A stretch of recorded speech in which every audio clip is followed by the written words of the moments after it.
Hi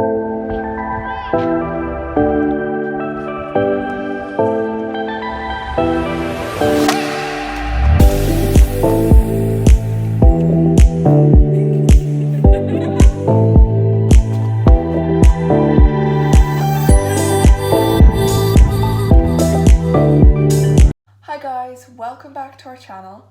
So because winter is approaching, we're going to start to need to prepare our horse for winter. So this is through rugs, feed, grooming, clipping, stabling, grass.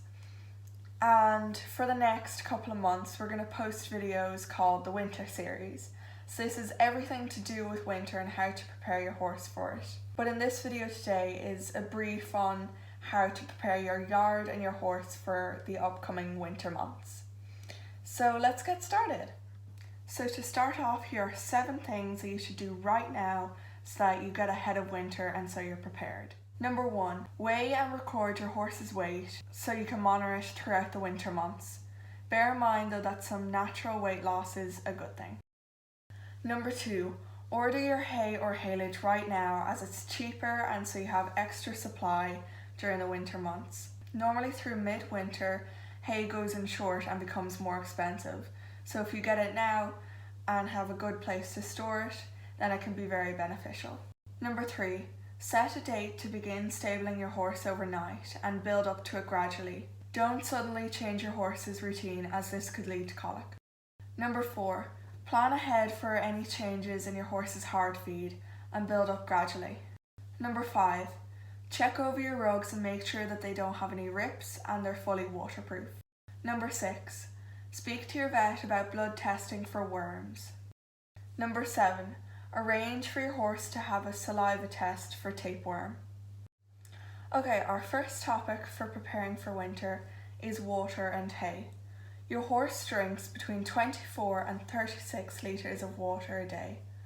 So, in order to maintain that, you need to make sure that your horse has an ongoing supply of water and make sure that there's no ice filling the troughs. In the case that there is ice covering the troughs, you need to make sure that you have a kettle of hot water on hand in order to pour over the ice to melt it. Or you can break it. Although some horses don't like freezing cold water as it doesn't suit them, so a kettle with boiling water is the best choice, providing that the water is warm, not boiling when your horse is going to drink it. And then for the hay, as I've said in my 7 tips, make sure that you buy it now rather than later, as it becomes scarce and the cost gets higher. The next one is changing his routine. Whether this is in his feed or stabling, make sure that you do it gradually, so approximately between 10 and 14 days, as if you do it any sooner it could induce colic on your horse. Then for rugs, make sure that you check the fit, if it's ripped, and if it needs reproofing. Also, don't rug according to how you feel, as horses can cope with temperatures much lower than we can. Inappropriate rugging could result to the horses sweating, rubbing and irritation, and a loss of vitamin D too. Without vitamin D, they could develop a deficiency which loses their bone strength. It's always wise to try take your horse's rug off for 1 hour a day in the sunlight so that they still have sufficient vitamin D too. Then for clipping, you need to start thinking about your horse's workload and the different types of clips that you may want him to get. You clip your horse so that when they sweat, they don't become cold as it sticks to the fur. If your horse is clipped, the sweat dries off easier so he doesn't become cold. Although when your horse is clipped, you do need to make sure that they're rugged when they're out in the field, or sometimes even when they're in the stable. Now on to your grass management. So tip number 1 for grass management, rest and rotate your fields. If the grass becomes shorter than 3 inches, it can lead to long-term damage on the field and poor quality grass for the next year. So it's really advisable to split your paddock into 3 and rest and rotate the different paddocks between the horses so that they don't become or sour or lose their quality. Number 2, avoid overcompaction. Compaction is when a field is overgrazed and the horse's hooves dig up the roots of the plants, which leaves the field muggy and waterlogged.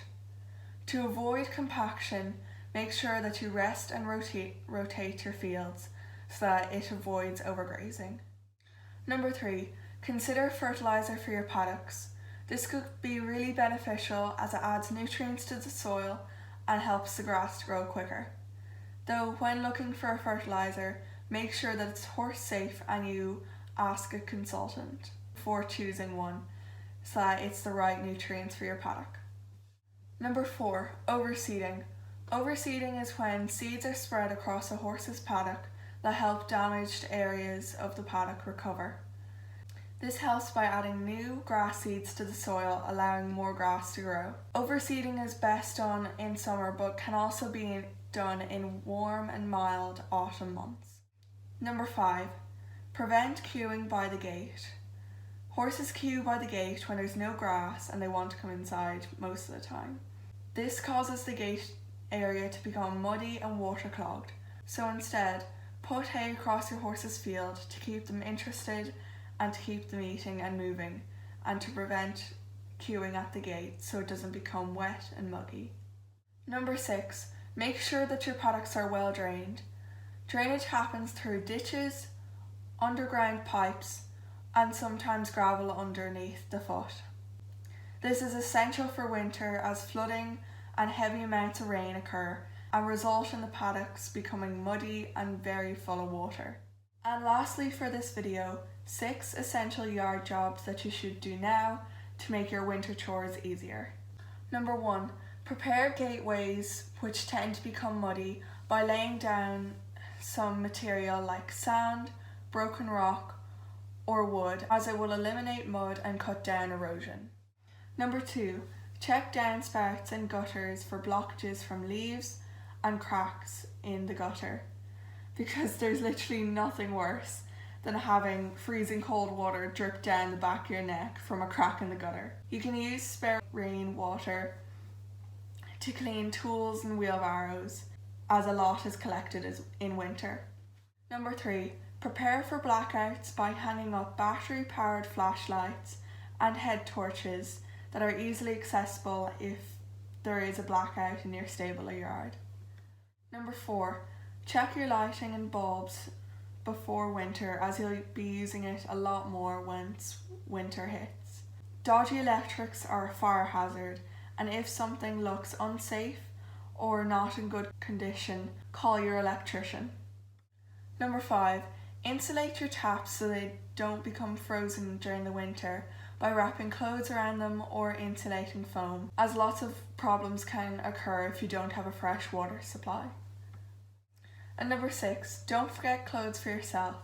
Make sure that you have waterproofs, wellies, and good raincoats for the winter months ahead. And that's the end of this video. We'll go into more detail on some of the important topics in our later videos coming up in the next few weeks. But if you enjoyed this video, please like and subscribe and comment down below for new ideas for videos or vlogs. And we'll see you next week.